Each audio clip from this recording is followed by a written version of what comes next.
निवडणुकीमध्ये दोन्ही राष्ट्रवादी एकत्र आली आणि त्यालाच साथ देत जे आहे ते शिवसेना शिंदे गट देखील जे आहे ते दोन्ही राष्ट्रवादीमध्ये निवडणुकीत सामील झाल्याचं पाहायला मिळते. एकंदरीत काय रणनीती असणार काय सांगा? या जिल्हा परिषद पंचायत समिती निवडणुकीमध्ये सोलापूरमध्ये राष्ट्रवादी काँग्रेस पार्टी, अजितदादा आणि त्याचबरोबर पवारसाहेबांचा तुतारी हे एकत्र आलेलं आहे आणि त्याच्यासोबत काही मतदारसंघामध्ये काही तालुक्यांमध्ये काँग्रेस आणि मशाल सुद्धा आमच्या सोबत आलेली आहे आणि त्या पद्धतीनं ही निवडणूक अतिशय चांगल्या पद्धतीनं होईल आणि जिल्हा परिषदेमध्ये राष्ट्रवादी काँग्रेस पार्टीला निश्चितपणे चांगलं यश मिळेल असं आम्हाला सध्या दिसतं. कशा पद्धतीने जागा वाटपाचं सूत्र ठरलंय? काय 6 जागा आहेत? नाही, त्याच्यामध्ये काय आहे की ज्या मतदारसंघामध्ये ज्या पक्षाची ताकद आहे त्या पद्धतीनं त्या ठिकाणी समीकरण ठेवण्यात आलेलं आहे आणि मुळातच असं आहे की जिथं तुतारीचे आमदार आहेत त्यांना तिथं सरसकट घड्याळ जरी घेतलं तरी त्याला त्याची मुभा त्या ठिकाणी देण्यात आलेली आहे. त्यांनी तुतारीवर पण लढू शकतात किंवा घड्याळावर लढू शकतात अशा पद्धतीने आहे किंवा कॉम्बिनेशन करून लढू शकतात. वर जिल्हा परिषदला घड्याळ असेल तर खाली तुतारी पंचायत समिती असं करू शकतात किंवा वर घड्याळ जर तुतारीचं जर जिल्हा परिषदेचं असेल तर खाली घड्याळ असू शकतं पंचायत समितीला, असंही ते समीकरण आहे किंवा सगळे सगळे घड्याळावर सगळे तुतारी असंही ते असू शकतं.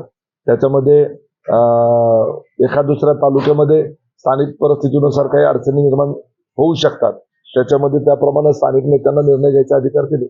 तुम्ही स्वतः कुरुल गटाची लढत असणार कारण भाजपचं समोर आव्हान असणार आहे संपूर्ण मोहोळ तालुक्यात आणि दुसरीकडे कुठेतरी नरखेडमधून आपलेच भाऊ भरतात, मात्र ते शिवसेनेकडून म्हणतात. पण त्याच्यामध्ये आमच्या इथं मोहोळ तालुक्यामध्ये शिवसेनेच्या बरोबरची आमची आघाडी आहे आणि त्यांना त्या ठिकाणी 2 जागा शिवसेनेला द्यायचं ठरलेलं होतं. मग त्यामध्ये कुरुलची जागा त्यांची मागणी होती, मग कुरुलच्या जागेवर राष्ट्रवादीला ती जागा घेतली.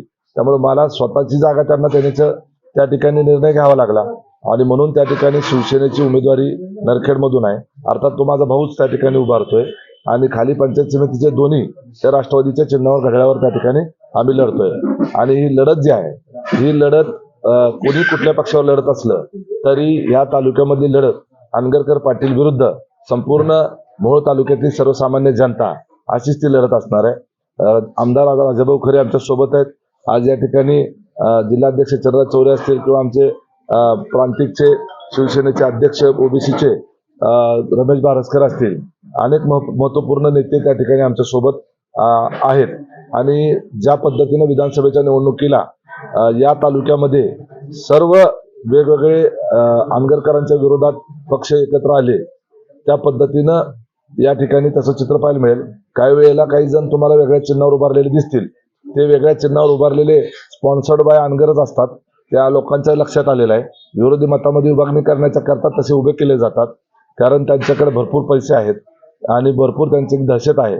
परंतु तरी सुद्धा मोहोळ नगरपालिकेत आपण पाहिलं एवढे मतविभागणी करून सुद्धा नगराध्यक्ष हा आमच्या विचाराचा त्या ठिकाणी निवडून आला आणि आता उद्याच्या मोहोळ तालुक्याच्या या झेडपी पंचायत समितीच्या निवडणुकीमध्ये 6 जिल्हा परिषद सदस्य आणि 12 पंचायत समिती सदस्य हे आमच्या विचाराचे निवडून आलेले तुम्हाला दिसतील. लोकशाही मराठी ऐका, पहा, जागरूक रहा.